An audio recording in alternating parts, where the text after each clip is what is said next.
ওয়াক্ত নামাজ না পড়ে আল্লাহ তাআলা ওই ব্যক্তির রিজিকের খায়ের বরকত উঠিয়ে দিবেন। অর্থাৎ সে রুজি রোজগার করবে ঠিকই কিন্তু কোনো বরকত পাবে না, তার রুজির মধ্যে কোনো বরকত পাবে না। আল্লাহ তাআলা তার থেকে বরকত উঠিয়ে দিবেন, এমনকি তার হায়াত কমিয়ে দেওয়া হবে। দুই নাম্বার হলো যে ব্যক্তি নামাজ নিয়মিত না পড়বে আল্লাহ তাআলা ওই ব্যক্তিকে পিপাসিত এবং ক্ষুধার্ত অবস্থায় মারবেন। নাউযুবিল্লাহ, নাউযুবিল্লাহ। অনেক মানুষ দেখবেন এত পানি পান করতে চায় খাওয়ার সময়, কিন্তু যতই পানি দেওয়া হয় তার তৃষ্ণা নিবারণ হয় না, ঠিক কিনা? হয় সে যতই চেষ্টা করো আল্লাহ তাআলা পিপাসিত এবং ক্ষুধার্ত অবস্থায় তাকে মৃত্যু দিবেন। দুইটা হলো তাকে দুনিয়াতে থাকতে দেয় দুইটা শাস্তি, যে নামাজ না পড়বে, আর তিনটা দেয় কবরের মধ্যে। তিন নাম্বার হলো যে ব্যক্তি নামাজ নিয়মিত না পড়বে আল্লাহ তাআলা ওই ব্যক্তিকে কবরে যখন রাখা হবে সঙ্গে সঙ্গে তার কবরের মধ্যে জাহান্নামের আগুনকে জ্বালায় দেবেন। নাউযুবিল্লাহ।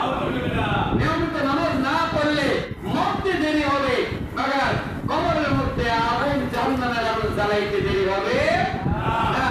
চার নাম্বার হলো কোন ব্যক্তি যদি নিয়মিত নামাজ না পড়ে ওই ব্যক্তির কবরের মধ্যে আল্লাহ তাআলা এমন একটা সাপ দিবেন যেই সাপটা পড়ায় 70 হাত গ্রন্থ হবে, যার চোখগুলো হবে আগুনের, দাঁতগুলো হবে লোহার পতনে।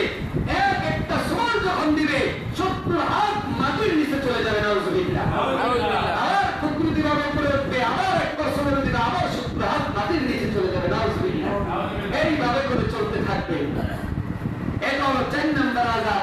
5 নাম্বার হলো আল্লাহ তাআলা তাকে এমন শাস্তি দিবেন, ডান দিকের মাটিগুলো বাম দিক দিকে চলে যাবে, বাম দিকের মাটি ডান দিকে চলে যাবে, মাথার মাটি পায়ের দিকে যাবে, পায়ের মাটি মাথার দিকে যাবে।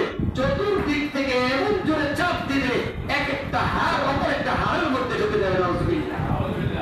নামাজ যে পড়বে না আল্লাহ তাআলা ওই সমস্ত ব্যক্তিদেরকে এমন শাস্তি দিবেন।